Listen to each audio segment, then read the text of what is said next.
విద్యాబుద్ధులు నేర్పాల్సిన ఓ టీచర్ మద్యం టెండర్లో పాల్గొనగా ఆమెకు లక్కీ డ్రాలో వైన్స్ షాప్ దక్కింది. అయితే ఆ సంతోషం ఎన్నో రోజులు లేదు.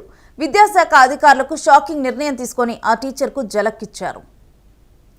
మహబూబ్ నగర్ జిల్లా రామ్నగర్ బాలికల ఉన్నత పాఠశాలలో పీఈటీగా పనిచేస్తున్న పుష్ప పేరుతో ఆమె భర్త ఇటీవల మద్యం టెండర్ వేయగా వారికి ధర్మపూర్ వైన్ షాప్ లక్కీ డిప్లో దక్కింది.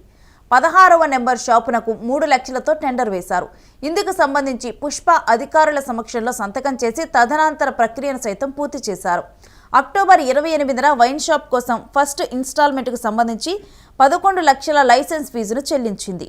ఇక ఈ మేరకు లైసెన్స్ హోల్డర్గా ఆమెకు అధికారులు ఉత్తర్వులు సైతం అందించారు.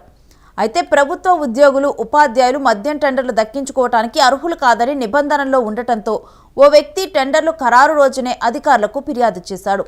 ఈ అంశం సోషల్ మీడియాలో వైరల్ అయింది. ఈ నేపథ్యంలో అధికారులు ఈ అంశాన్ని సీరియస్గా తీసుకొని విచారణ జరిపారు. పీఈటీ పుష్ప మద్యం టెండర్లు దాఖలు నుంచి షాపు దక్కే వరకు చేసిన ప్రక్రియలకు సంబంధించి అన్ని ఆధారాలు సేకరించి నివేదించగా పరిశీలించిన జిల్లా విద్యాశాఖ అధికారి ప్రవీణ్ కుమార్ పీఈటీని సస్పెండ్ చేస్తూ ఉత్తర్వులు జారీ చేశారు. మరోవైపు వైన్ షాప్ దక్కించుకున్న వారు కార్పొరేషన్ పరిధిలోని ధర్మపురంలో డిసెంబర్ 1వ తేదీ నుంచి షాపును నెలకొల్పారు. ఇందుకు సంబంధించి ఎక్కడ నెలకొల్పుతున్నారు, సదరు ఏరియా గురించి ఎక్సైజ్ శాఖకు ముందస్తుగానే తెలిపి అనుమతులు తీసుకొని వైన్ షాప్ పెట్టాలి. ఇదంతా ప్రాసెస్ చేసుకొని వైన్ షాపు తెరిచి 1వ తారీఖు నుంచి మద్యం సరఫరా చేయాల్సి ఉంటుంది.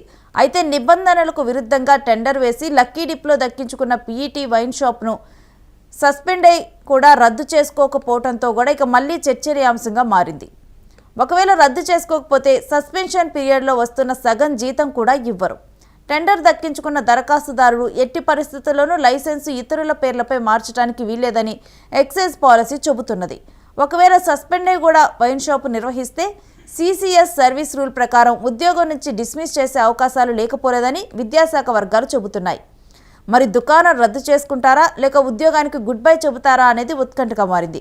కాగా కొత్త ఎక్సైజ్ పాలసీ ఏర్పాటు చేసిన తర్వాత ఓ ప్రభుత్వ ఉద్యోగి మద్యం టెండర్లో పాల్గొనటం, అనూహ్యంగా లక్కీ డిప్లో అదృష్టం వరించడం ఇదే మొదటిసారి.